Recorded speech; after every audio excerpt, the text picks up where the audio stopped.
Hey yo, Hey, hey yo. yo. Welcome back.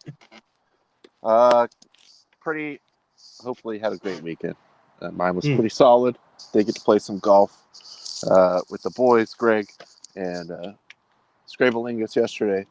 Um, mm. it could be better though. It could cap off a great weekend if the Buffalo Bills take care of what they need to take care of right now. We'll get into that a little bit later. Tyler, how was your weekend? Uh, one one great, one terrible. Just watched a bunch of sports. Did have a little issue with some fencing yesterday, getting just blown down by some crazy big winds. But shit happens, right? What are you gonna do about that? All in all, not a bad weekend, Ron. Hope you're doing well today. Yep. Uh, Not too busy of a day at work, except for like the last 3 hours. That got all crazy. But beyond that, I mean, all good. Nice. I don't know if this is like causing this to lag or not, but actually, it's still fine. We can leave it like Not seeing that. any lag over here.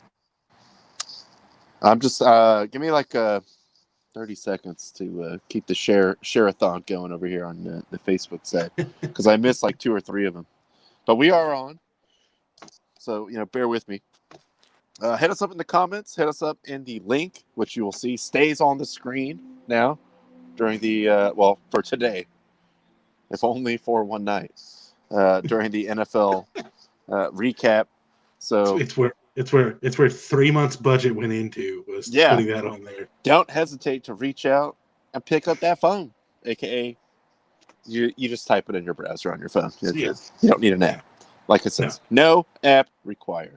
Okay. No. Please believe that entertainment purposes only. I want to see if that fixed the lag thing, but I think it did actually. Anyway, let's get right into. I don't even want to say side pieces. We don't really have too many of those as it pertains to over the weekend. I also have one side piece that I can see. So this just came out today. Well, maybe. Oh, here we go. Yes. Longtime stand-up guy, Evander Just, Kane. yeah, real class act here. You could set your watch to this guy. If he doesn't steal it. Uh, well, he's got to pay back the bookie. Just always into some shit. Just kind of, just one of those players, like like a Josh Gordon, like extremely talented. Just figure out how to stay in the league. Like, just don't blow it. Just don't be a shithead. That's Still only 30 years old. Still hmm, viable to collect many, more paychecks here. that But will automatically be forfeited over to other parties, but an still. ugly divorce, declared bankruptcy like last year. He like didn't pay back. I think, and also, I mean, it's Vegas, so it's still Vegas. But I just thought it was kind of like it's kind of lame though. Failing to pay back like a $500,000 marker at the Stratosphere. I mean, you can go somewhere tighter than that. So, How can the Stratosphere afford to give out a marker that big? it's like these casinos somehow just always make money.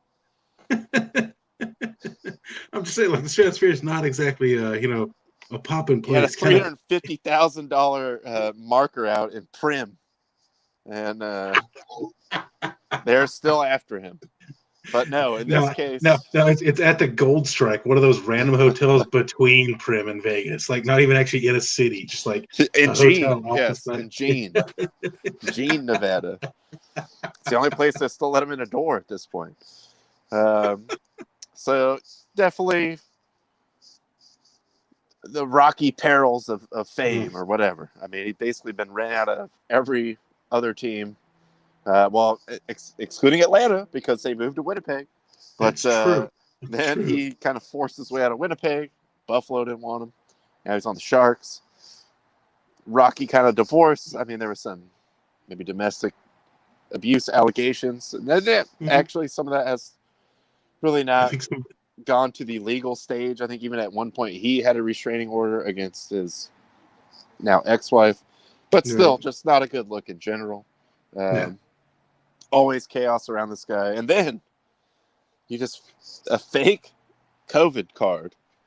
If you don't want to get it, don't get it. But don't show up Right. with a fake card and then like, hey, but I'm still good to get the like $7 million I'm owed this season, right? No? Oh man. I thought this was really gonna work out. Of course the internet having a good time with that. There's Evander Kane presenting his vaccine card. I am McLovin. But It's between McLovin and Mohammed. It's the number one most popular name on earth. yeah, weirdly, like and then there was another allegation by his estranged wife. I don't think they're actually divorced yet.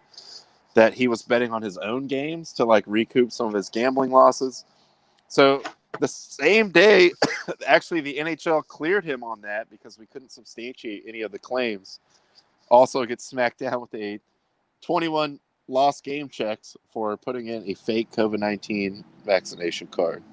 Which, to me, I mean, I think in Canada, just as it pertains to the vaccination card, I believe that's already illegal to do that. Correct. But beyond that, forgery is illegal everywhere. So Everywhere, yeah. it's like if there was some kind of law that I just can't. I mean, It's this guy seems like he could be maybe in a lot more trouble. Can't quite wrap my head around it. Well, anyway, hockey is back. Just Evander Kane is not back. So No. We'll wait to see, I guess, a couple months when he is back. Yeah, it just always something with him, just man. He's going to give you something. Sort it out. He's like Sister Odell. He's going to give you something. Just sort it out while you could still make some money around here. Next thing you know, you'd be humping it in Finland, my man. Come on, let's get it together over here. Yeah, Russia might be his only option if this doesn't work out. the true land of the free. Do whatever you want over here. It's true. Keep banging in goals, Kane. You the man. He'll be on the line with Yager out there. just him and Yager on the same team. Yeah, Yager's whole thing. It's like, I don't know if it's equally impressive, but also kind of the way he talks about it, kind of sad. Like, yeah, you got nothing left to prove, but he's like part owner of the team, so he's like, I felt an obligation to come back. Like, he's going to be playing when he's like 58 years old. Oh, man. A long, thinning on the top, gray mullet coming down. So shout out to Yager, though. He would never go into such backdoor shenanigans. Does not deserve to be mentioned in the same sentence as Evander Kane. I'm sorry about that. Let's take a look at the baseball. No, you know what? Let's start with the Premier League, because I feel like baseball will take a little bit more time. Premier League. Actually, I did have this. I believe this is the first time I ever really parlayed through my online setup with Arkansas Slim, friend of the program.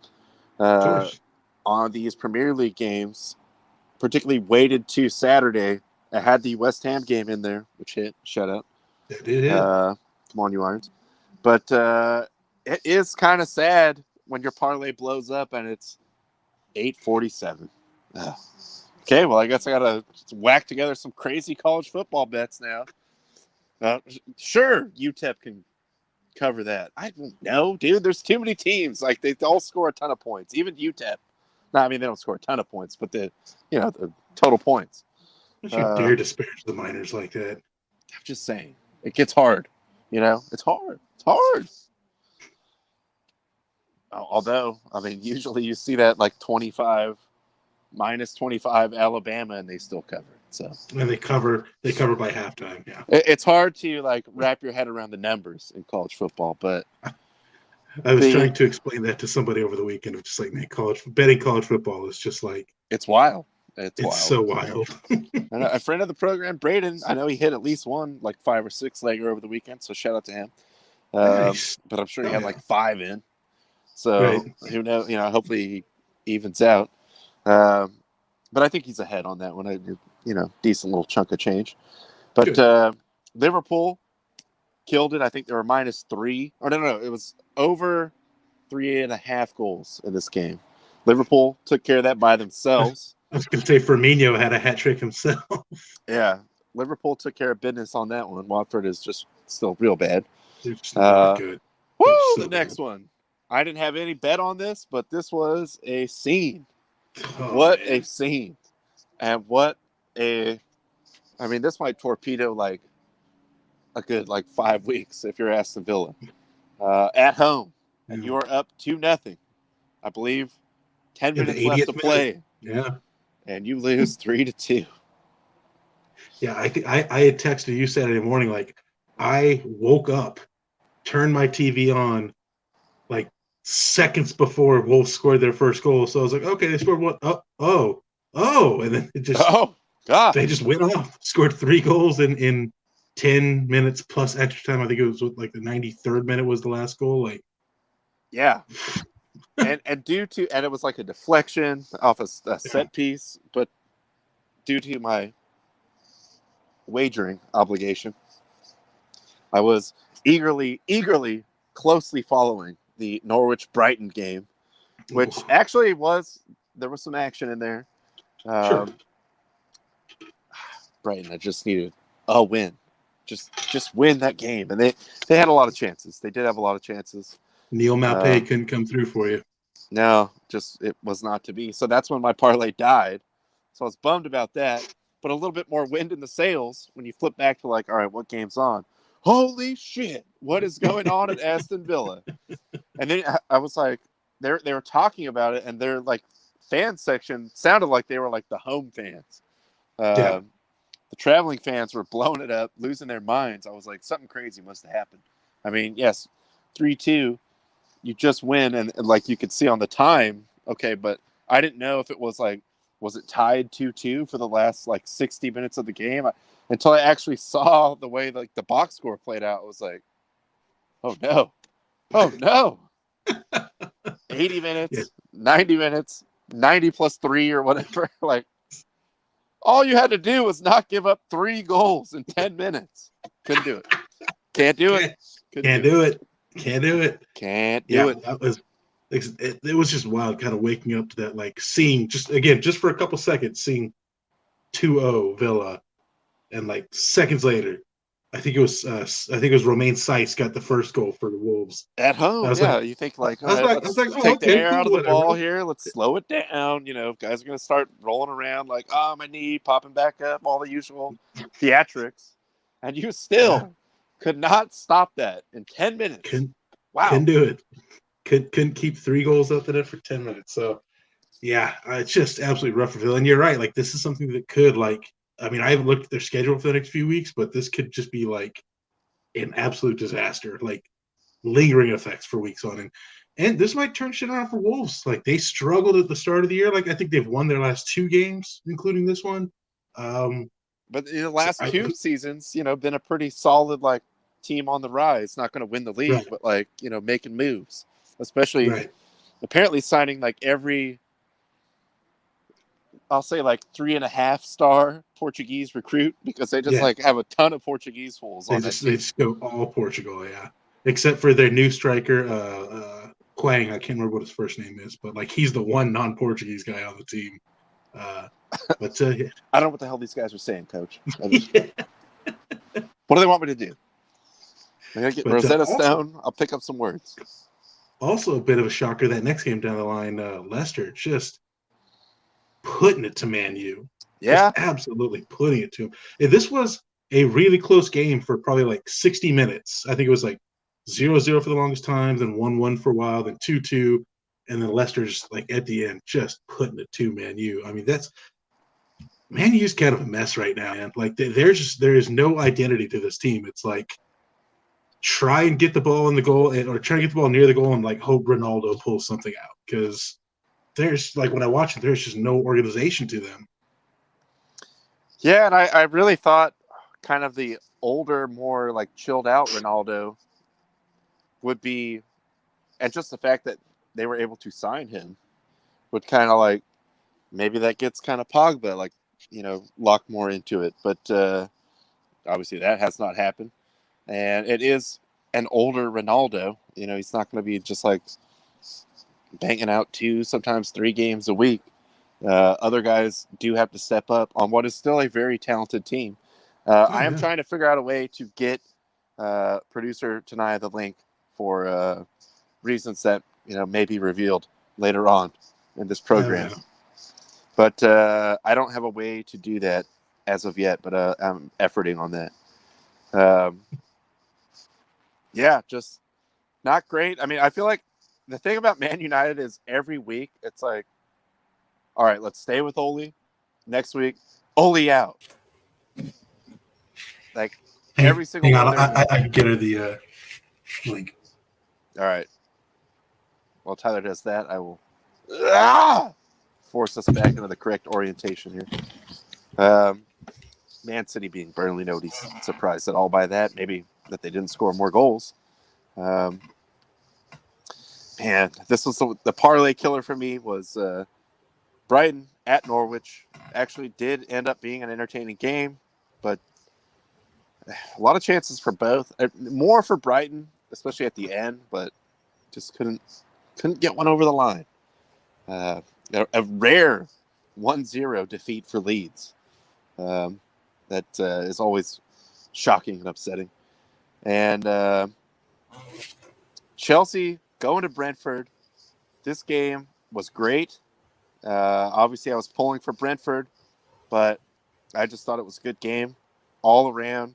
And as Tyler and I were texting during that game, just confirming yet again, Brentford has not 1 ounce of fear in that entire team. It doesn't matter who they are playing.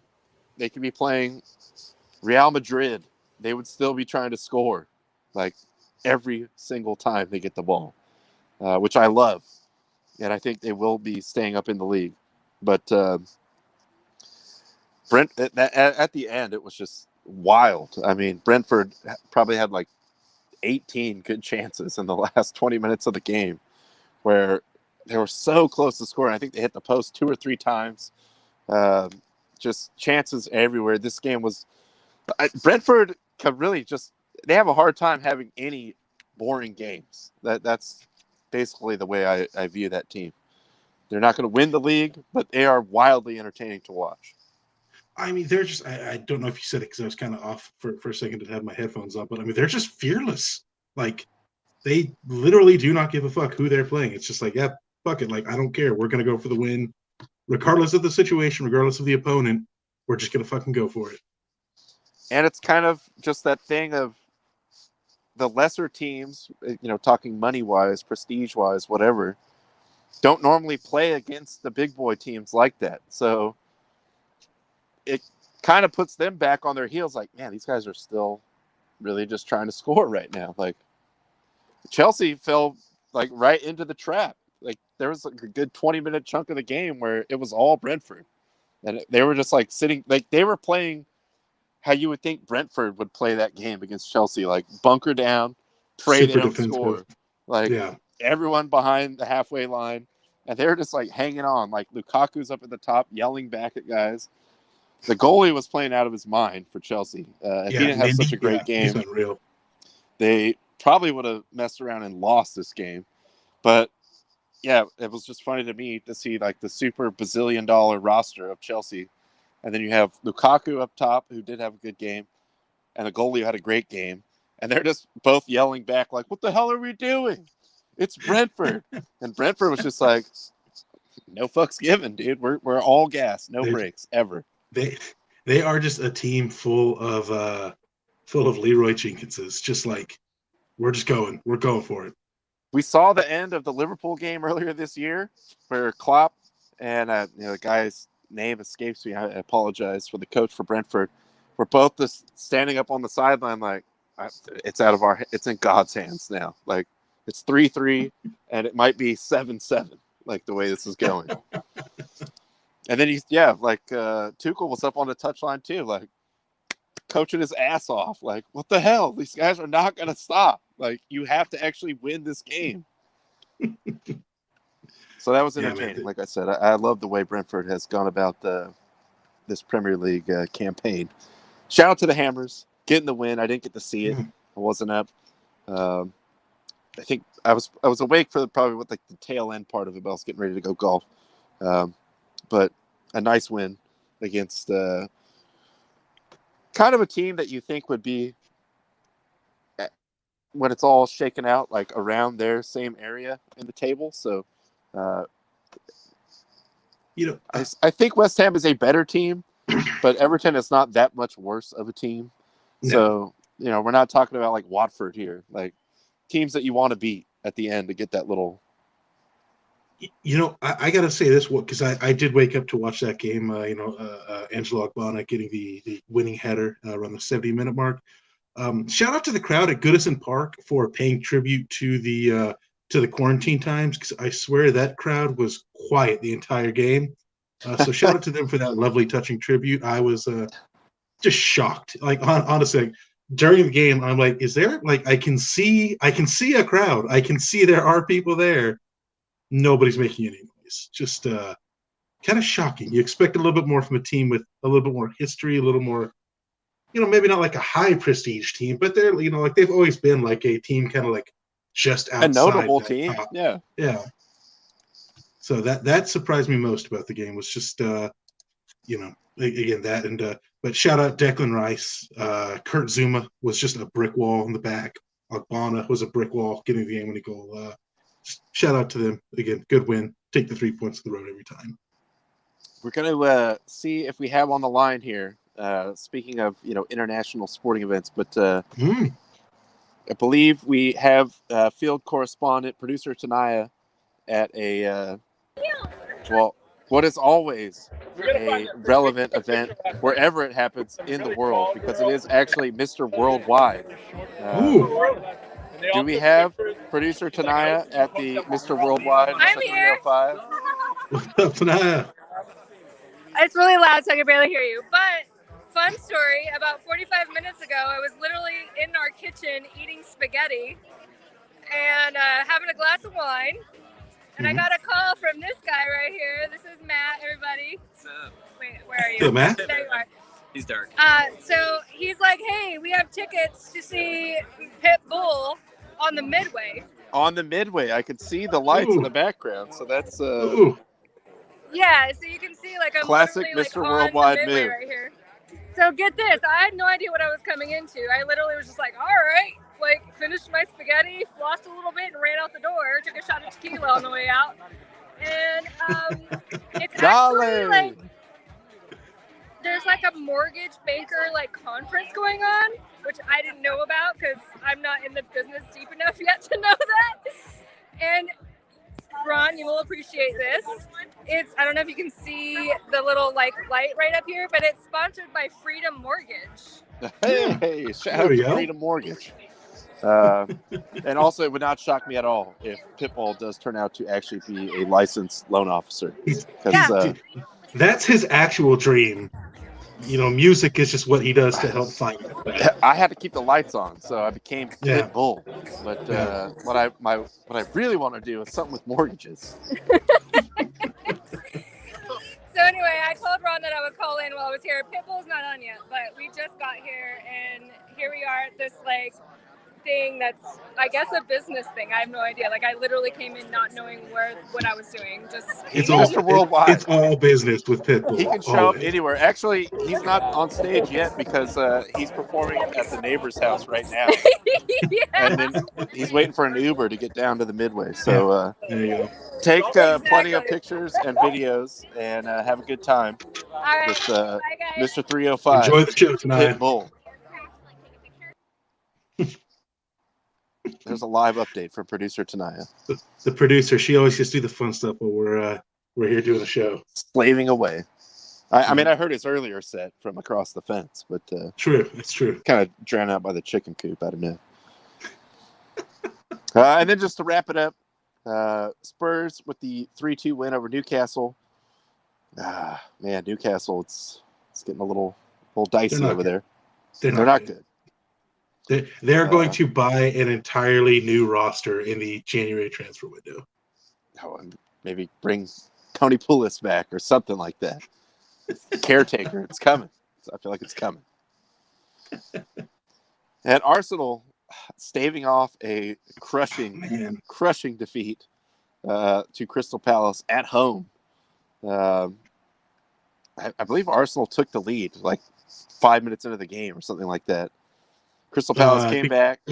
8 minutes, Aubameyang scored. Early on, and then just Arsenaled it up for the next 84 minutes, and then get the Lacazette tying goal like 5 minutes into the stoppage time. I mean, look, they're not good anymore. It still made me laugh hearing that crowd go nuts for them scoring a 94th minute tying goal against Crystal Palace, and the crowd cheering like they just won the Premier League. You're nothing special. We lose every week.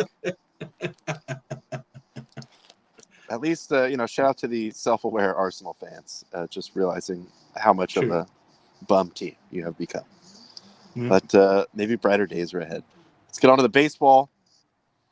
We are down to the final four. I thought you said brighter days were ahead, then you go to baseball? Jeez.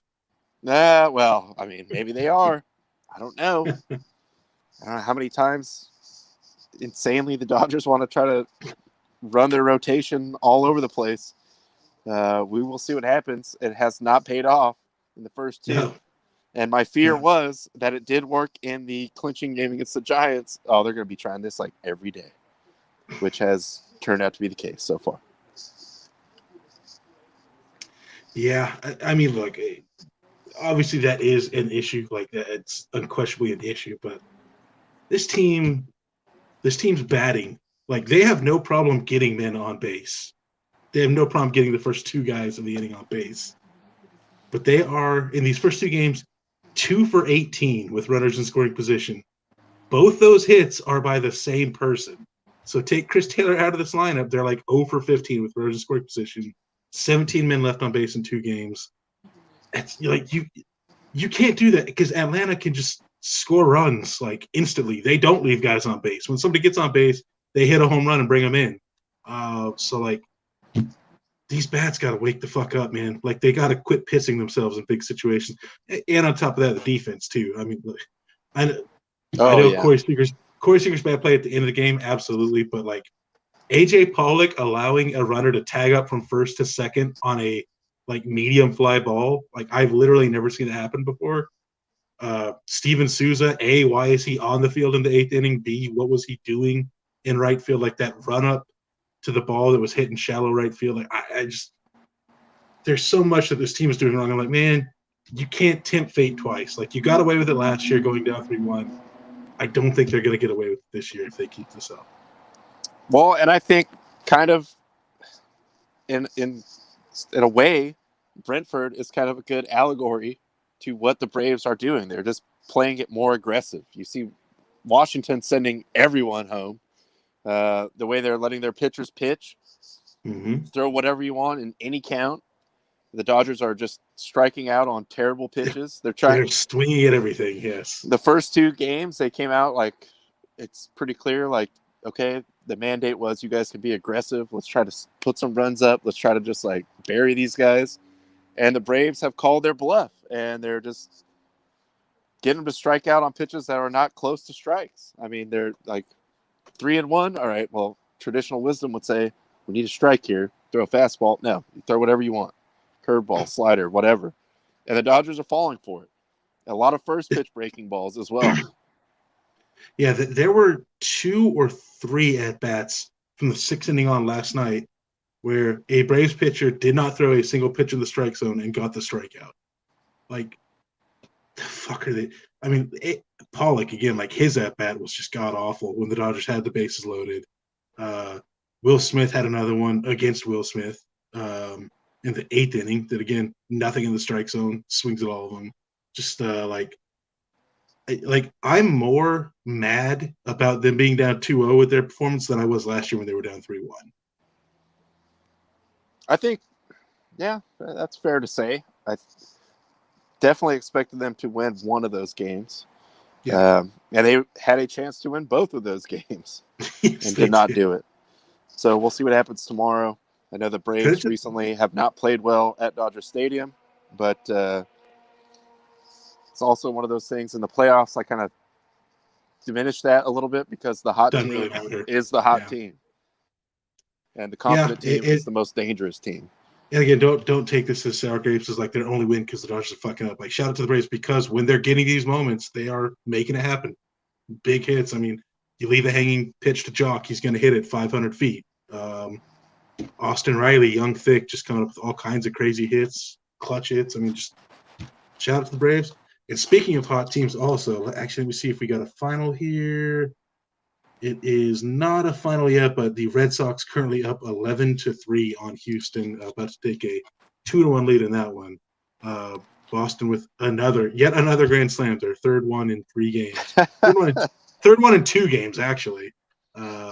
But they are just hitting the shit out of everything, and Houston just can't Hey, I seem to keep told pace with that. associate producer, aka grill cam operator Andy, friend of the program, the only thing I would touch in this is the over because it seems like every single one of these games is going over.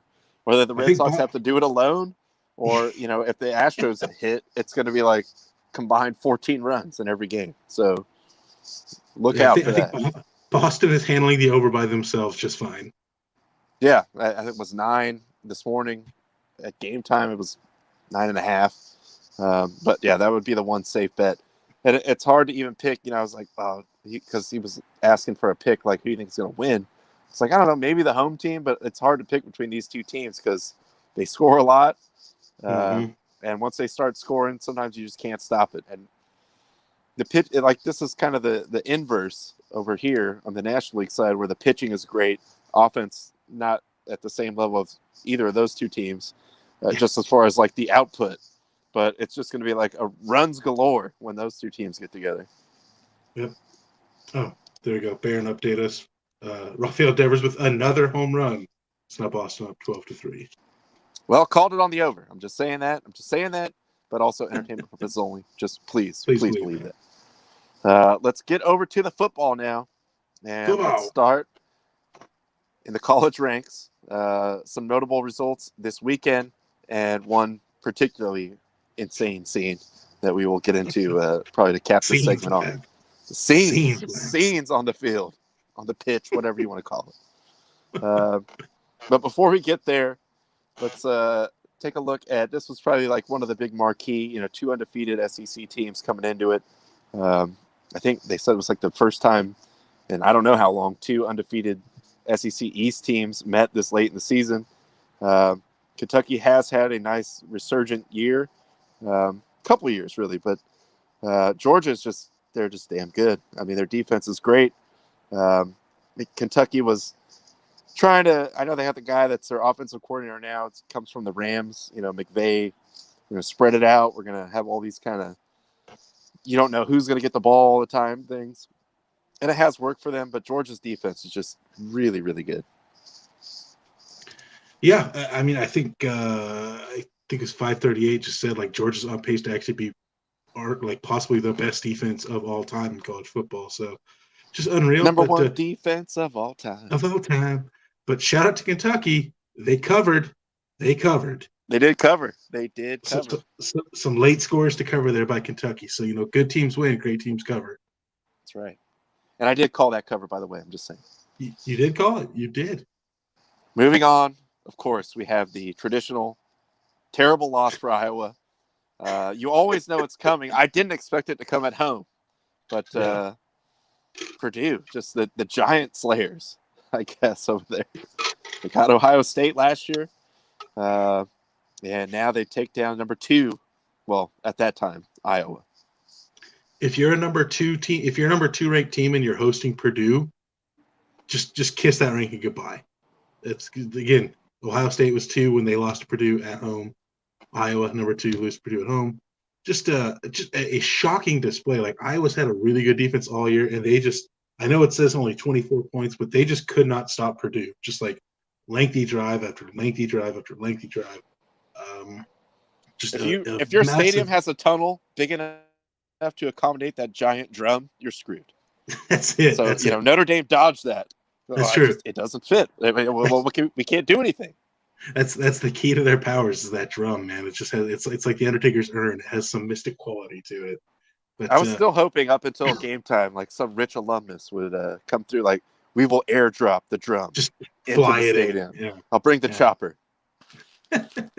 But you know, the funny thing is, like, if you look at Iowa's schedule, like, this was like just laid out for them to be undefeated going into the championship, and then they just immediately blow it after beating the number 4 team, Penn State. Also, shout out to the official Purdue account with the great post-game tweet beating Strong. number 2 out of Very Iowa. strong. Also, folks, in case you were wondering, Texas is still back. They are Back still in back-to-back weeks. Oh They my give God. up, what, 25 in the fourth quarter last week, 16 this week, lose again. And you know what the meter is reading right now. So back. I mean, always back. Deep in the green zone. But, yeah, this is tough. Texas, what the hell are you guys doing? That meter should just be green from end to end. Just The always. entire, yeah, there's only one option, just back on either end of the dial. Yeah, I mean, it's like second week in a row of just a massive fourth quarter letdown against a team from Oklahoma. You got to imagine heads are going to roll there, as heads always tend to roll there. It seems like, you know, give them a year or two and just fire everybody, bring in a whole new staff. So, and they'll be back again when that happens. And then they will be back again, exactly. So, but hey, look, shout out to Mike Gundy and Oklahoma State staying undefeated, kind of maybe setting up a undefeated Bedlam game. I know we're still a couple weeks away, and Big 12 teams tend to like to shit the bed at least 1 week out of the year. So who knows if that'll happen, but we're heading towards an undefeated Bedlam. Yeah, that actually could be wildly exciting if that does happen, even though I'm neutral on both teams. Actually, let's skip ahead here because there's some other intrigue about this, but not as much as the last one. Yes. LSU takes down Florida at home. You know, a nice win and what has, in their standard, a lost season for LSU. You know, still could get to a decent bowl game, I'm sure. Definitely going to have talent on the team. But the real story coming out of it is that he's not fired. He's going to coach the rest of the year. But he has basically agreed to be fired at the end. Coach O, obviously a favorite of this program. Weird circumstances.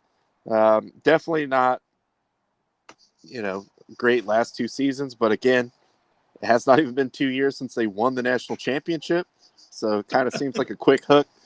And some other different stories with people familiar with the LSU program coming out, perhaps. I don't know what measure of truth or exaggeration is involved with those, but yeah, it's sad because I do love Coach O, but it's just awkward to, yes, I have agreed to be fired at the end of the season.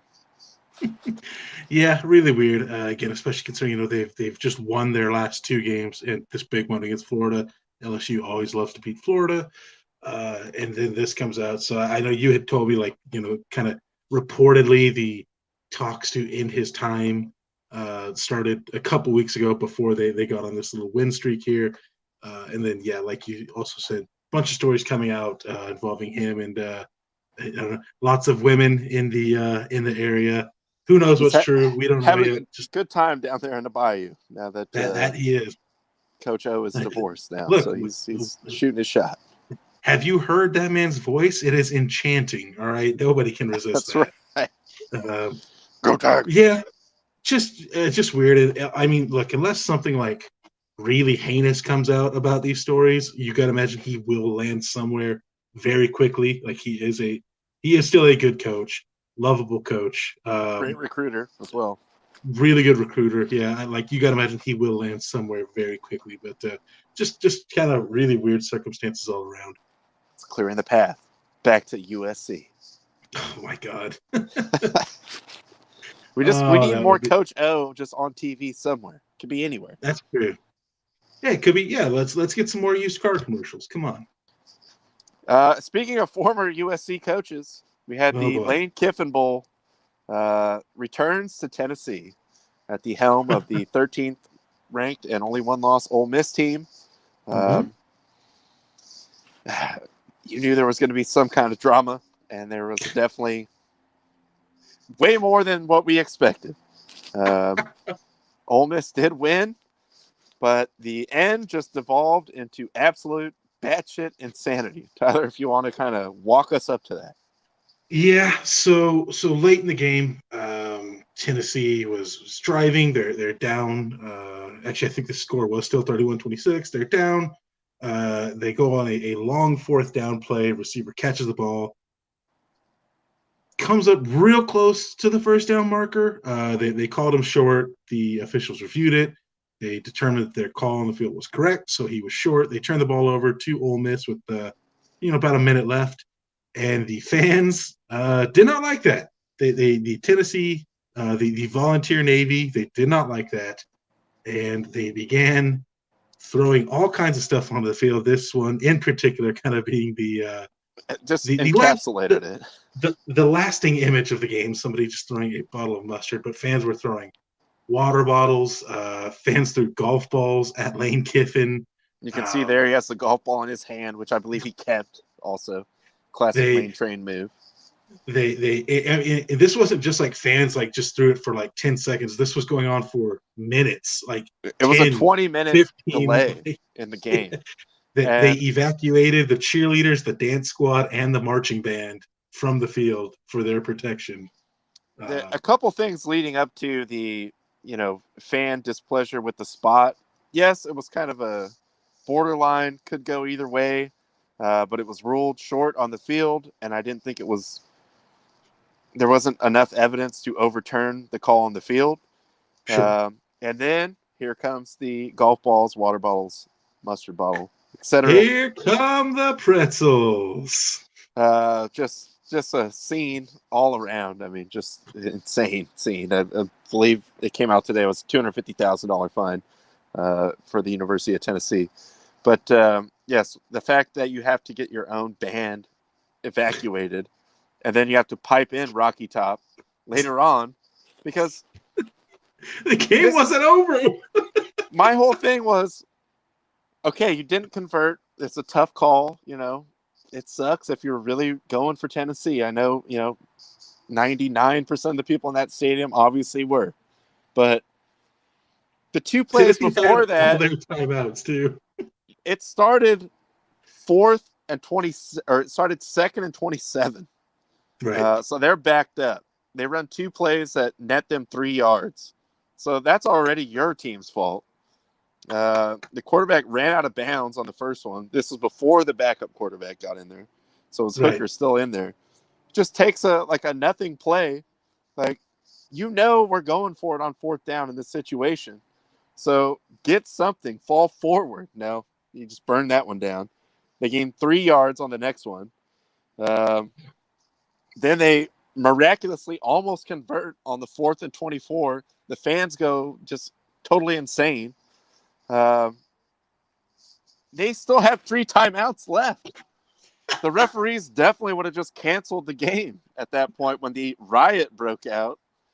But knowing that the game was still somewhat in question, they could not do that. So it's like, stop throwing stuff on the field, and we can see maybe if we convert this. The announcers actually explained the referee can only delay the game. He could not cancel it. They would need to get an SEC commissioner approval to cancel the game. And this was past midnight, I think, in Tennessee. So the SEC officials probably were not awake to actually cancel this shit. Yeah, I guess that's true. But even they could have got a hold of someone at the league office or something. Probably if Tennessee had no timeouts left, there's 50 seconds left on the clock, whatever it was. Cancel it. Yeah. All right, let's just shut it down. This is becoming a huge scene. But there was still a chance for Tennessee to win the game, and their fans were still throwing crap on the field. So they got to wait it out. You can't expect Ole Miss to go back on their sideline and just turn their backs to the crowd and get pelted with stuff again after 20 minutes of constant throwing trash on the field. So what do? And then, of course, Ole Miss goes 3 and out. Tennessee gets the ball back, has a pretty good return, Actually almost scored a touchdown on the third down play. Just barely missed the connection that would have won that game again. And this was they lost their quarterback a couple plays before, so former Michigan Wolverine Joe Milton comes in His for time to Tennessee. shine. That third down play, he throws it just a little bit high, a little bit too high in the end zone, and then the fourth down play, there's 3 seconds left, I think, when the play started. He kind of scrambles around, runs down the left sideline, and then just runs out of bounds. Just completely gives up. I know they pointed out on the broadcast too that he looked up at the clock, maybe thinking there was some time, but I was like, you burned the 3 seconds before you even got out of the pocket. Yeah, like you scrambled for 3 seconds. It's done. So I don't know what he was looking at to think like, ooh, maybe I could just hop out right now. We get one more shot at the end zone. No. You got to put that ball in the air, just put it in the end zone and pray. Well, by that time he had already passed the line of scrimmage, so like, just fling the ball back, just like, do something. But no, you're way short of like the time to try to stop the clock and get like a yard or whatever. That's long gone. So then then you start doing the laterals, like just whatever. Like the game's over at that point. It was just like the last hour of this was just like the most insane saga. It was mind blowing. That you only see in college football. You don't really see this in any other sports. And then just to really, really salt the wound and just flex on, the entire state of Tennessee, I don't know. On the way out, with one of the few times, we're always laughing about, like, do they really need, like, the state troopers out here? Like, most of the time, 95% of the time, they do not. Right. With a heavy escort to the tunnel, Lane throwing the number 1 up to the crowd, lustily getting booed. Then you can just see what happens from here. One step to your left.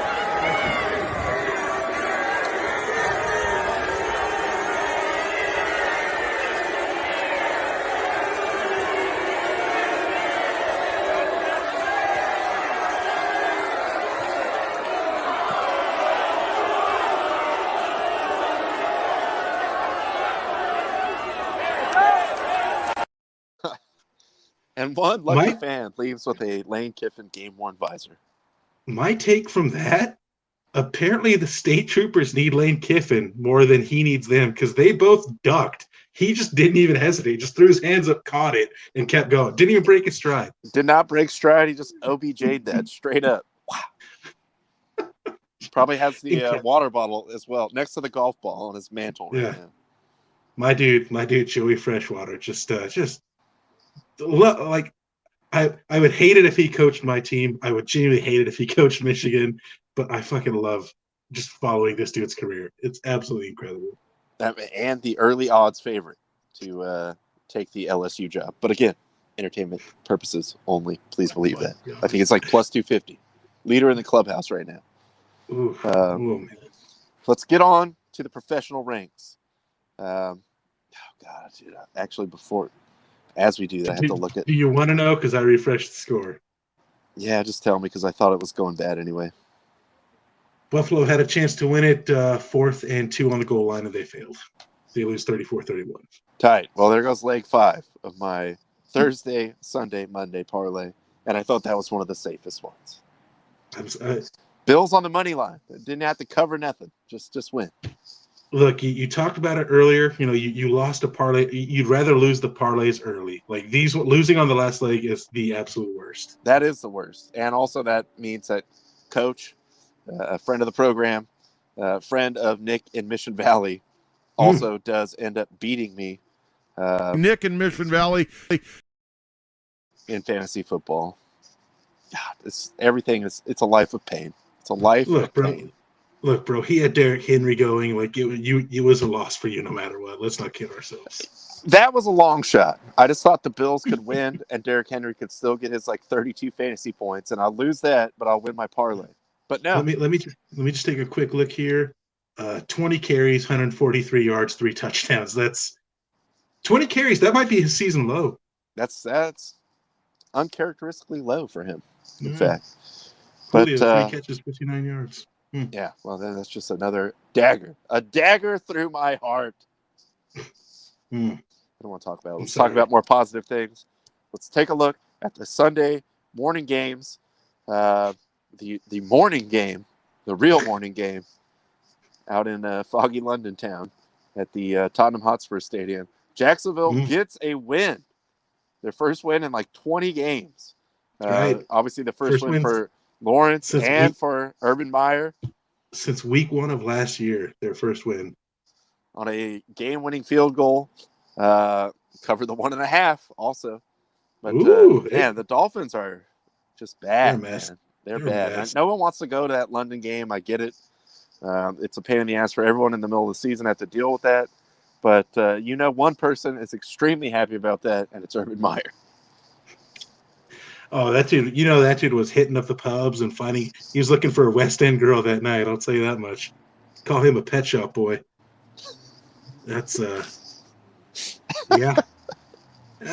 Look, credit Jacksonville, man. Like, it kind of seemed like the season was just going to get worse before it got better. But luckily, they just ran into a team that on field is a bigger dumpster fire than they are right now. So kudos to them getting the win. At least somebody won in Hotspur Stadium. Somebody's winning there. Yeah, I mean, it's bad enough that we have to send the Dolphins and the Jaguars over there. But, well, I mean, it's England. It's maybe a tie. You guys are used to that over there. Maybe you'd be fine with it. And there was actually a bottle-throwing incident on the field, too, not to the extent of Tennessee, but over a terrible targeting call. Taunting. That I think is pretty universally being hated on in the NFL.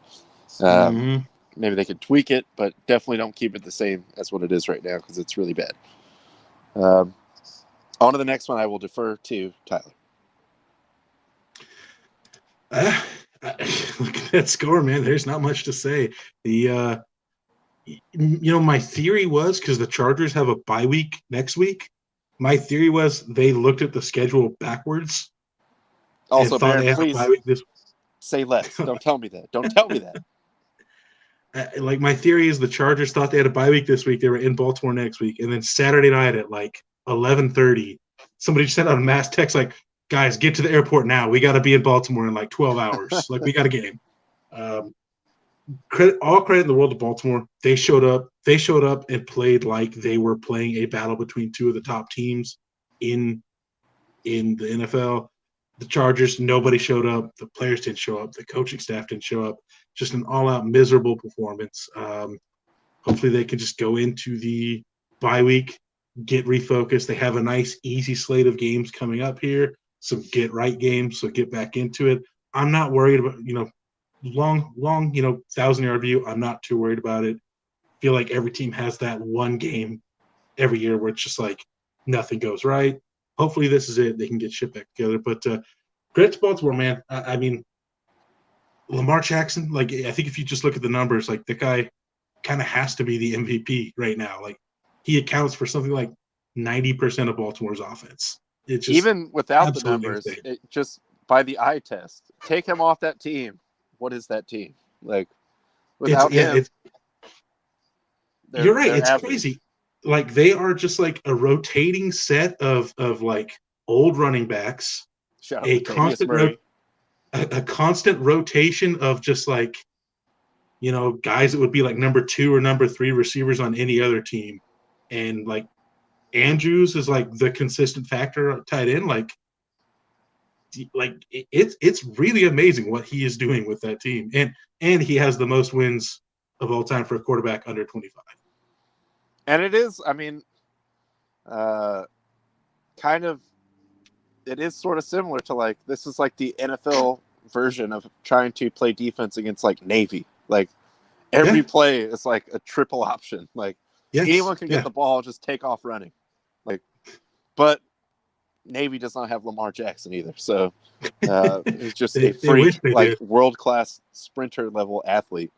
Could you imagine if Ken Niumatalolo got to coach Lamar Jackson? Like, just one time. Just one. But I mean, no, you're right. It is like that. When you play Baltimore, like, you kind of just have to tell your defense, like, look, each play you have one assignment. You stick to that one assignment, because if you deviate from it, you're just opening up holes all over for Baltimore to run all over it. So you're right. It is. It's an absolute pain to try and shut down Baltimore with Lamar back there. However many like consecutive games we saw Fangio getting mad about them like trying to go for the record, but I mean, it's like the best running team in the league out there by far, just because it can come from anywhere, anytime. It doesn't matter how many running backs get hurt, apparently, because like all three of them died at the beginning of the season. Didn't miss a beat, really. Yeah, doesn't matter. Doesn't matter. They're just going to run it all over you, around you. Like everything is just spread out coming from everywhere. So that is a nightmare for a defensive coordinator. And as Baird points out, though, their one loss is to the Raiders. The Raiders. The Raiders know the key to shutting down Baltimore. We got the recipe. We got the recipe. See you in the AFC Championship game, baby. But again, like I said, long term, I'm not too worried. Obviously, there are major issues with the Chargers' run defense. That's been proven the last 2 weeks. But I think the offense will be fine. Again, everybody gets that one bad game a year. This happened to be it.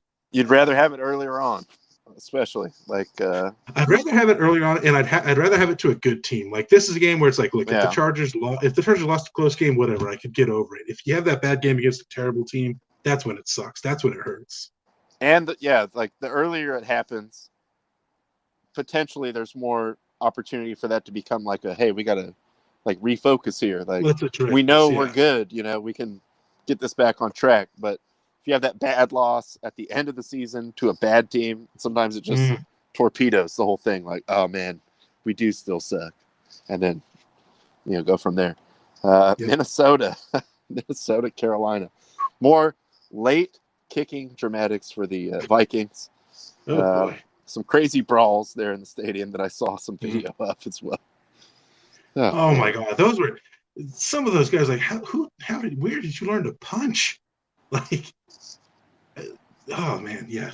Also, getting so fired up for a Panthers Vikings game at this point. You got to be excited. Got to be excited about some game, I guess. I don't know. I guess, but or you just got to be massively drunk to sit through that game. That's probably more like it. I think that's more what I'm thinking of when I see these brawl videos.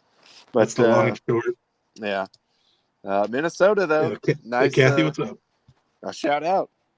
Calling, well, not internationally, but a big time zone difference out there in Maui. Thanks for tuning in.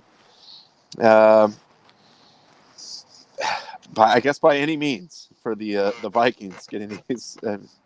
Not going to look great, but the way they started the season, nice to get a little bit, back in the right direction. You still have a chance in that division, although the Packers, which we'll get into next, kind of putting their foot down on the gas right now. On that note, let's go over there to Soldier Field. Well, that Aaron Rodgers has owned and still owns forever. Oh, my God. And yes, I thought the video was funny because I did see all the pictures of the Chicago fans shooting off the birds, the double birds in some cases. I think he said, well, I just blacked out. I don't know what I said. But he leaned into it. He's like, I own you. I own you my whole life. I still own you. Yep. I thought that was like he's 21-5 against him. Like, who's going to say he doesn't? Hard to say he does not own you. I think that's pretty good ownership right there. But Packers go in there, take care of business. Now they're 5-1. So after the first game, where Aaron Rodgers is like, should I quit on the team? Nah. I guess it'd be more spiteful if I ball out and we get back to the NFC Championship or the Super Bowl or something, and then I leave. Yeah. I mean, again, Green Bay is just they're rolling along. I think just you got to almost treat that Week 1 game as just like a Week 3 preseason. Is really what it was. And then throwing into Bears. Justin Fields, I'll give Fields credit, man. That dude's trying, but like when I watch their offense, I almost feel like they're just like schoolyard football. Just like, all right, I'm gonna scramble, and you guys just run until you get open, because it seems like there's just no design to their offense. Although the third string running back they used, Khalil Herbert, I thought was really good. And a great fantasy pickup if you get him, because I believe he's the only active running back on their roster still at this point. So hard times. But I mean, yeah. Other than him, like I don't know, man. That offense. I mean, granted, that's kind of always the thing with the Bears is like they always have a good run game, but just like, what is the rest of your offense? And then just a solid defense to back it up. But hey, shout out Green Bay, still winning, still Yeah, on the Bears. Fields, I thought, yes, obviously, of course, they beat the Raiders at home last week. But They did.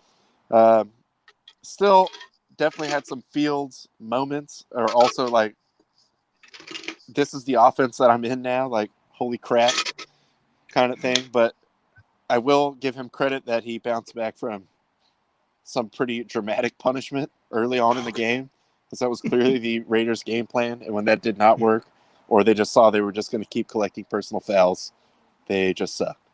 And the Raiders' offensive line sucked. But it's in the past. We move on. It's a new era. Got a new coach, new team, new dream. Same team. There you go. New dream. Hey. Hey.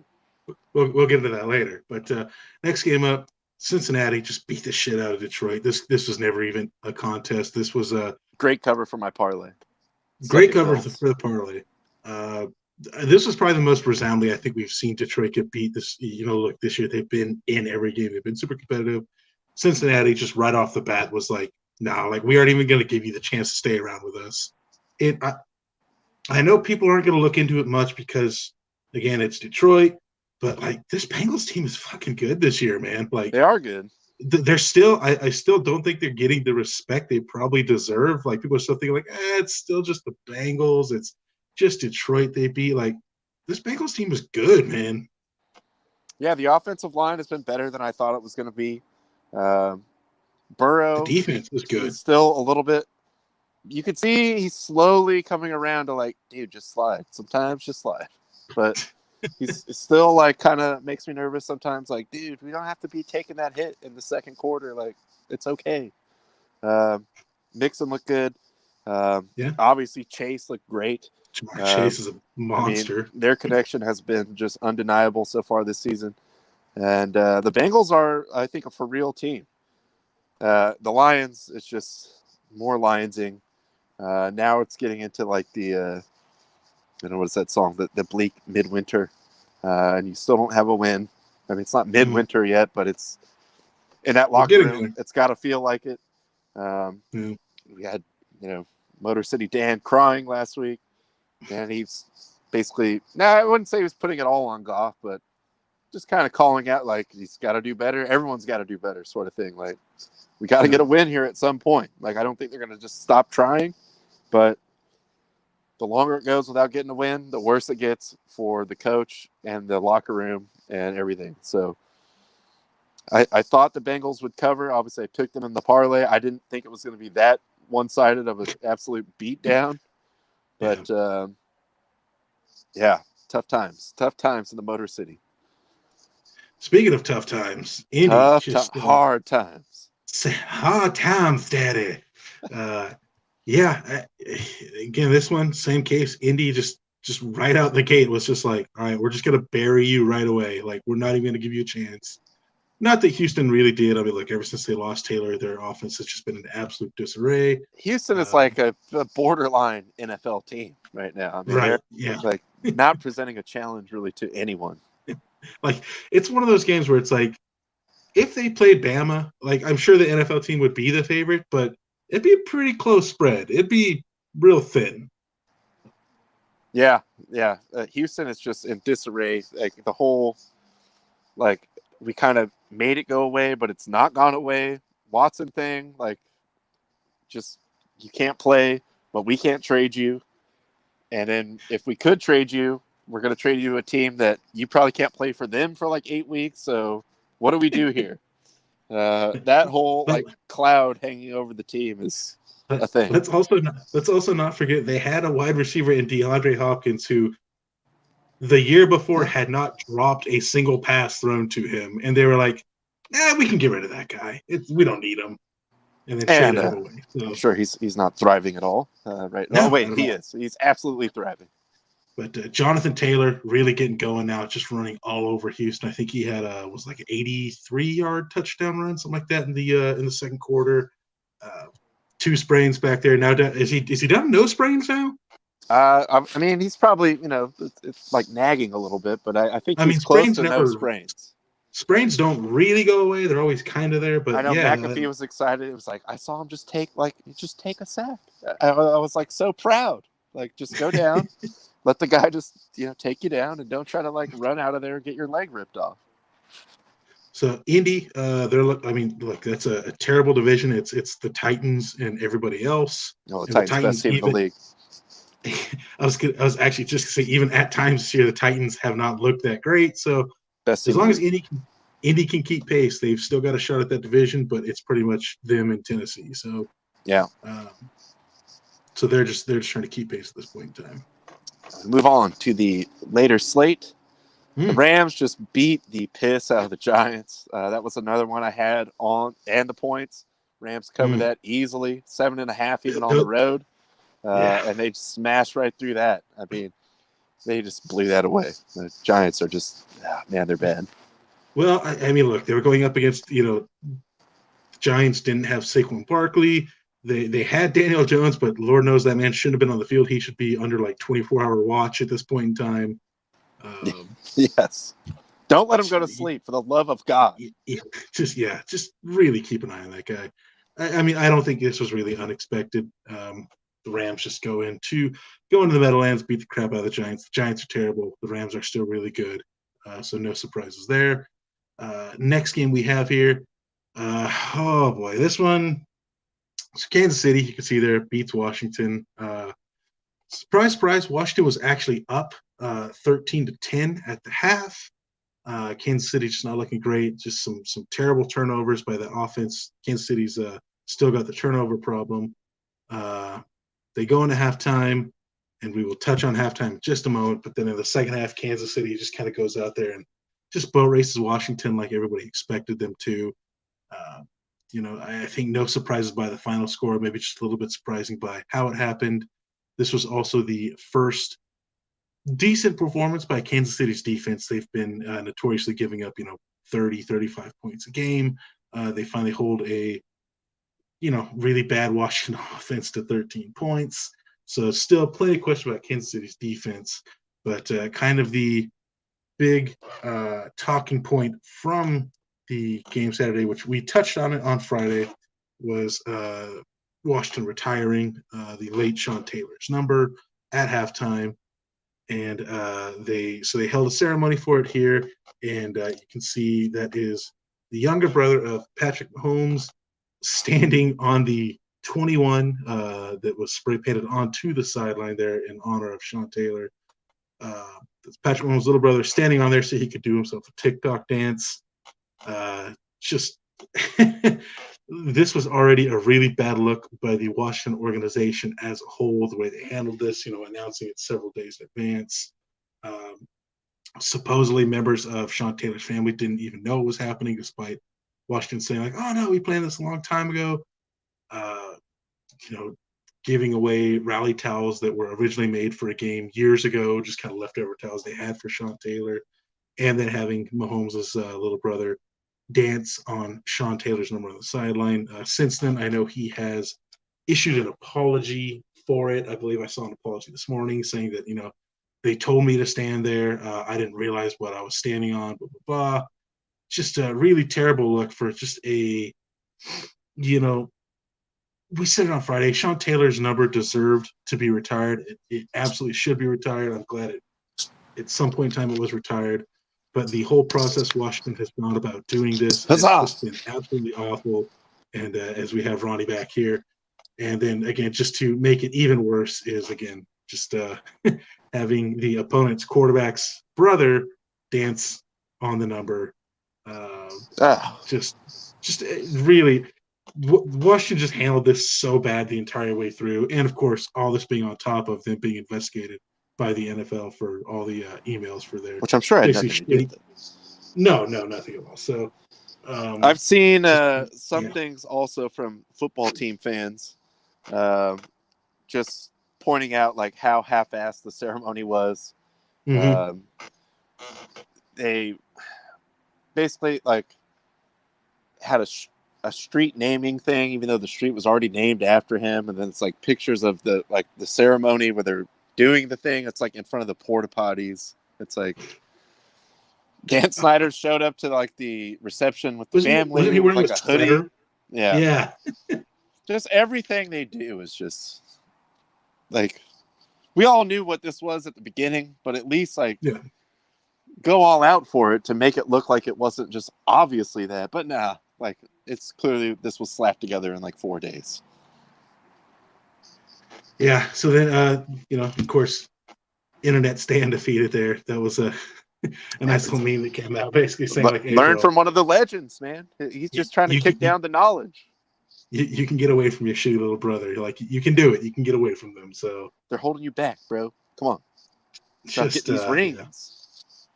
Again, just really terrible. Once again, I wish nothing but the worst upon Dan Snyder and that organization, just because they are just truly bad. Like there's no two ways around it. I know I can't. Well, but they already came out and said, hey, we read all the emails. Nothing else in there. So Nothing to see here, folks. I guess it's over. Although we investigated ourselves and found nothing wrong. Nothing to see. Nothing to see here. But yes, suck it, Dan Snyder. And that's not personally addressed to any members of the football team, but no, that fool sucks. No, nothing against the players, nothing against the fans, but the organization sucks. Yeah. On to the next game here. Arizona looking real legit, and the Browns looking real falling off right now. I think some of that has to do, I mean, Baker hasn't played well. I think he's playing hurt and trying to continue playing hurt, which is admirable in some ways, but if it's at a certain point detrimental to your team, then like maybe we got to revisit that. Also, the Browns have given up like at least 40 points, I think, the last 2 weeks, or over 35, something like ridiculous totals, or like a combined 80, let's say that. Trending the wrong direction, but the Cardinals, everything's just looking great. Murray appears to be the real deal. Cliff wasn't even there, so he got the Cliff vid, but I'm sure, I haven't heard anything bad. He's just isolating, as you have to do. But no long-term effects, hopefully, for him. But yeah, Murray he's just balling out. I know they're playing the Texans next week. And I was really hoping that game would be in Houston, because you got JJ coming back in there, Hopkins coming back in there, and it would just be an absolute bloodbath. I mean, it's still going to be a bloodbath, but it's just going to be in Arizona instead of NRG Stadium. Yeah, and for Cleveland, it's just going to get worse, like you mentioned. Baker's been playing hurt. There was one point in time in the game where he got tackled and was down for a couple minutes. It looked pretty bad. They already had Chubb was already hurt, and then Kareem Hunt gets hurt with a non-contact injury, which from everything I read, they're saying it's only going to be a couple weeks. Which honestly, for non-contact, that's amazing, because normally those are the worst. It's just. I mean, it's all falling apart for them right now. OBJ, his whole situation, if you're not throwing him the ball, he's going to complain about it. But then he's also had quite a few drops this year. Baker feels like it. Honestly, I think we said this last year when he got hurt. Obviously, yes, him being on there will always help, but it's also if he's not there, they get to spread the ball out. Baker gets actually read checkdowns. He's not worried about, I got to stroke this guy's ego and get him the ball 10 times a game. In some ways, it makes them better, him not being there. But that's the whole situation. It's even if he hits his stride too, he's got a little injury history of his own. So say he just starts putting it all together for 2 or 3 weeks, and then he gets hurt, and then where are you? So definitely many things for the Browns to address. I was supportive of the bandwagon because of the long-suffering Browns, everything that goes on over there. But maybe they're just realizing now that, yes, they do have kind of a target on them, and the NFL is a very hard league to go all the way, keep guys healthy, stay in there to the end. We see great teams come up short and not get in the playoffs sometimes. So now they're kind of dealing with maybe the weight of just being expected to be a good team. I don't know. But they're kind of all over the place right now, and the Cardinals just look great. Yeah. Cardinals look awesome. Last undefeated team in the NFL, and deservedly so. Their defense looks great. Offense looks great. Just are they going to go undefeated? Probably not. That never happens. But After next week, I'm they still will be, but entertainment purposes only. I'm just saying. It's the yes, that's true. Texans. Lads, it's the Texans at home. Next game, we will defer to you on this one, Ron. You know how I feel already. Hey, The Gabagool! Paisano. Hey, Bisaccia. Hey, this guy right here. This is a guy. Tyler sent me this great Reddit comment, and hey, I'm going all the way. Going all the way with Big Rich Bisaccia. Did I put it in here? I thought I did. Maybe I didn't. Yeah, here we go. It should be here. Yeah. Raiders should keep this coach. The entire coaching staff look like just a bunch of dudes that run a bookie operation out of a liquor store. That is what we're trying to cultivate here. This is just a legitimate store here. I don't know what you're talking about. This is a modest family-run business. It's a mom and pop store here. What are you coming around here for? Certainly have nothing to say about any illicit or not illicit activities. No, I didn't see nothing. And maybe it was better. I was happy to go golfing. Yesterday, this game was going on. A lot of chaos around the Raiders, obviously, in the build-up to this. It's like, dude, I don't need to see it. I think we can beat the Broncos. They look really good. I mean, I think the scoreline, actually, after I saw the highlights and the way the game went, is not even in. Like, the Raiders pretty much had this all the way. Raiders beat them, handily. Denver sort of, got some garbage time points there to make it a little tighter than what it actually was. But, hey, why not? This is the best way to start out, too. If you're interim coach, get that first win on the road, division opponent. Like, hey, why not us kind of thing? Like, look, we all got to deal with this. It sucks for everyone, all this stuff that's going on. So maybe they rally around that for a couple weeks. They have a nice part of their schedule coming up. Could get, I would say, 2 more wins there. I think it's the Eagles and the Giants or something like that. So winnable, for sure winnable. But just pleased with the result, of course. Carr looked pretty good. I love the fact that Ruggs, I had people telling me that it's good to see Ruggs playing like a first-round pick. Well, to me, it's like good to see the Raiders using him like a first-round pick. Like, we always get the fast guy. Let's take some shots sometimes. So the way they used him early in the game, it was like 3rd and 2 in the first quarter. Let's go over the top. Like, time to take a shot here. Like, if you want to go for it on 4th, hey, maybe. Hey, what's a truck? I don't know. Fell off a truck. Yeah, I mean, I got to catch bits and pieces of this year. Yeah, look, you're right. The game was not as close as the score indicates. The Raiders absolutely dominated this one. The Broncos still yet to have a win when they play a team that has a win on their record when they play. Oh, it's a shame. That's a shame. Fangio's. I think that's the more I'm looking at them. Like, I know all year we've kind of said like they've got the great pieces everywhere except quarterback. I really think the coaching is the issue at this point in time. Just kind of watching a few more of their games. Fangio's not a good head coach at all. Well, there's a reason why he was in the league for like 35 years and not a head coach. And he's a white guy, too. So, I mean, just saying. Like, someone probably would have hired this fool at some point. True. Very true. But, no, shout out to your Raiders, man. Yeah, this was definitely the get-right game to come back after the whole Gruden scandal. So, happy for him. Hey! Get them Godfather hands up, people. Hey. This guy right here, this guy's a guy. He's a guy. Justin, unfortunately, is not here to join us, but ended up being a pretty close game. I was sort of just following along. I know, again, shout out, Scraby was out there golfing with me, so he was I think he just switched to, how like T-Mobile has the MLB thing. Verizon has the NFL version of the same thing where you can watch all the games, red zone, whatever, if you do a new Verizon plan at a certain time of the year. So he was kind of keeping me like abreast of the situation. And it was close at the end. But Dallas definitely is a better team. Like, there's no doubt about that.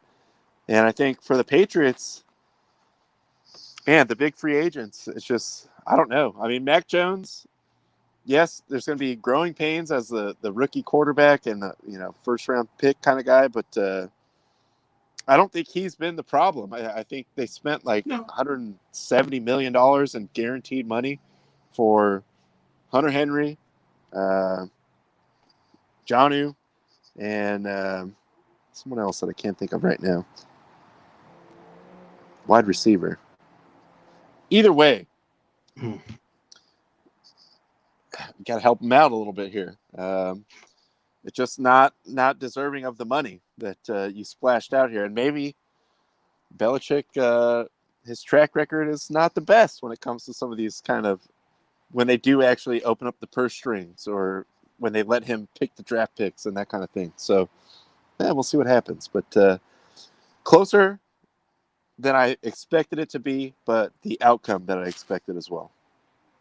Yeah, I mean, look, Dallas struggled early, couple red zone turnovers from Dak. That is not typical of him.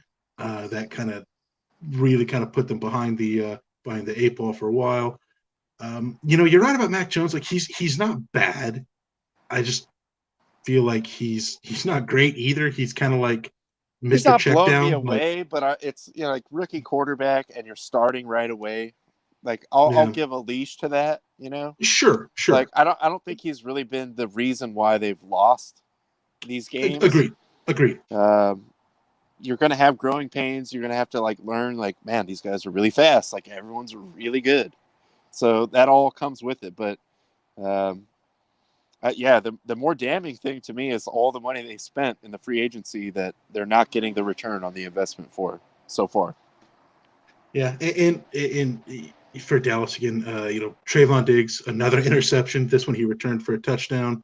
This one was actually on a slant that the receiver tipped in the air. Diggs was right there, grabbed it, took it in. But then the very next play, this was kind of what I wanted to get to with Mac Jones. The very next play, Jones hit his receiver on a deep post route on a receiver that did a double move and beat Diggs, and then Dallas' safety kind of overshot the ball, got the receiver for an 80-something yard touchdown. I saw that and I thought, why do you not let Mac Jones do that more? Because he's been Mr. Checkdown, and he just threw a frozen rope 25 yards, 30 yards downfield on this one. I kind of would like to see them do more of that with him instead of just 5, 8 yard out routes, whatever. But in the end, Dallas gets the win. CeeDee Lamb was kind of held in check for the first half and then just went off in the second half and then got the winning touchdown in overtime. And Dak did come back very strong. As he is wont to do. And still ended up, for fantasy owners, entertainment purposes only, I believe he's still popped over 300 yards. So not a bad guy to have on your fantasy team, regardless of the situation, but especially if the team is winning games. And, kind of ideal that they have a slow start for you, because then it's like, all right, now we're slinging it all over the place, and Dak is just going to blow up. CeeDee Lamb kind of coming into that, again, sort of like the Ruggs with the Raiders. Like, dude, we got this guy. He's insanely fast. We've seen now that he can catch the ball also. Like, let's take some shots here with this guy. Yeah, absolutely. And then final game, Sunday night, another barn burner. Just two high-powered offenses here. Pittsburgh getting the promo video that they had. I'm sure they filmed this like long before, but maybe just have like a option to do like a recut. Was like the great defense of the Pittsburgh Steelers versus the high-powered offense of the Seattle Seahawks. I'm like, what? The Geno Seahawks? Oh yeah. That is the top the quarterback Alex from Collins the 2011 Seahawks. The top quarterback from the 2011 draft class right there. You put some respect on Geno's name. But like, we were all happy when he came in the last Thursday game and got that touchdown drive. I was like, hey, it's Geno's time now. And then also Mr. whatever, Invincible, whatever his name is, Mr. Incredible. Mr. Unlimited, thank you. Doing the no ball, no one else around, except for, conveniently, all the cameras, warm-ups. Cameras were there, funny enough, yeah. Yeah, I don't know. That's weird. I thought that was pretty dumb look, but hey, we all know you got that mallet finger, bro. Just ice it up and don't go out on TV. You've already won. You got a Super Bowl ring. You're married to Ciara. Come on. And then I don't know if you saw the Roethlisberger the throw that went approximately 6 inches in front of him. He threw the ball. He went back to throw it and then just threw it straight down in front of him. Just spiked it. I did not see. Damn, man, it's getting hard. Like it's getting difficult to watch him now. Like it was kind of funny for a while, and now it's just uncomfortable. Man, dude, you should just be retired, iced up somewhere. Like you should be at home in a hyperbaric chamber, just like don't be out there anymore. There's man. still more life to live, Ben. Like, come on, don't kill yourself out there. We know it's gone. When it's gone, it's gone. It's an ugly game. Seattle falls further back in a division that you can't afford to fall back in because you've got two teams that are just running away from everybody else there in the Rams and the Cardinals. Pittsburgh, somehow they're sticking around in a pretty tough division. I think they're only a couple games behind Baltimore for the lead in that division. That's a real tight division there with the Browns and the Bengals. So somehow Pittsburgh's still alive. I can't explain it. They're not good, but they're getting it done. The only thing I will say as a Steeler hater is they could just, because they always seem somehow to do it, to like figure it out and be hanging around at the end. Like, even though the Bengals definitely better, Ravens clearly better, like the class of that division, just with all the things they can do with Jackson as long as he's healthy. The Browns, yes, reeling a little bit, but still going to get a tough game from them. You know, it's not just like the Giants out there. Even in their current state, if you line the two up, I would put my money on the Browns. Yeah. So the pessimist in me wants to say the Steelers are somehow going to hang around, end up being some kind of wild card team. But the realist in me says I don't think it's possible. I think they got to move on from Ben and whatever all that takes, you know, drafting a quarterback. I think Tomlin is safe as long as he still wants to be there. And I've heard like people talking, oh, he's going to the Raiders. I'm like, I don't know about that, but whatever. Like, I think they need to kind of get a little turnover here.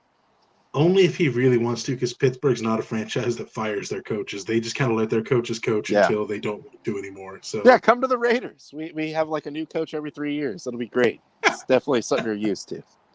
That's right. Anyway, I'm not going to be sad about either of those two teams losing. No. I guess I would kind of be rooting for the Seahawks in that situation because Geno. But, of course, he had a Geno turnover at the end. But it's kind of a trademark. So we'll see. Also, did you see the back and forth on Twitter between Shannon Sharp and DK Metcalf? I did. I kind of wish I would have clipped some of that. But Metcalf, look, he made a stupid play, almost actually cost him the game.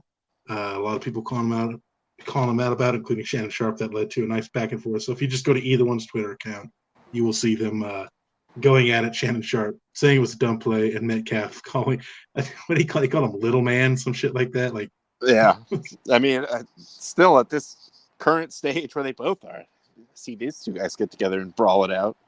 Might be wildly entertaining. Shannon looks like he could still play today. Shannon has always been like a physical beast. Like, he's popping out of that suit now. But and then we all know about Metcalf, just an absolute freakish human being. But that was funny that they had a little back and forth shouting match on Twitter, where all the great shouting matches take place. Always. That's pretty much all I have. I just want to say, suck it, Bills. I will never, ever trust you ever again. You're the worst team ever. But, maybe the Titans are the best team in the league. So could be. Maybe there's no shame in being beaten by the best, but I hate you guys. And how can you hate this? I don't hate Bruce Smith. But the rest of them, go to hell. put your cells through a table tonight and think about what you did to my parlay. You think about the money you just cost, Ron. Yeah, that's all we got. Thank you guys very much for tuning in, for the comments. Thank you, producer Tanaya, showing up live, even though he wasn't on stage yet. Hope you enjoy the Pitbull concert. I'm sure it'll be a good time. That man is a true entertainer. So enjoy that. Hope you all enjoy the rest of the evening. We'll be back here on Wednesday talking whatever news we can. We got NBA tomorrow. Shit, that's what we got. The NBA is back. NBA is back. Couple games tomorrow. There you go. We got Brooklyn at Milwaukee. Brooklyn, as far as we know, without Kyrie. Still without Kyrie, yes. And then Golden State taking on the Los Angeles retirement home. Lakers. Yes, convalescent home. So enjoy that. I'm sure we'll have much to discuss about that come Wednesday. One quick side note that I forgot about. Side note, let's hear it. Well, we all know what's going on with Kyrie as far as the I don't want to get the vaccine, but okay, well, in New York, you can't participate. And then the team's basically like, you can't even practice because we don't know what's going on with you. Like, do it or don't do it, but we need to know if you're going to be here to, like, be on the team. Like Marlo says, do it or don't. I got places to be. I got places to be. Like, come on. Durant might leave. Harden might leave. Like, the clock is ticking here. Like, are you in or are you out kind of thing.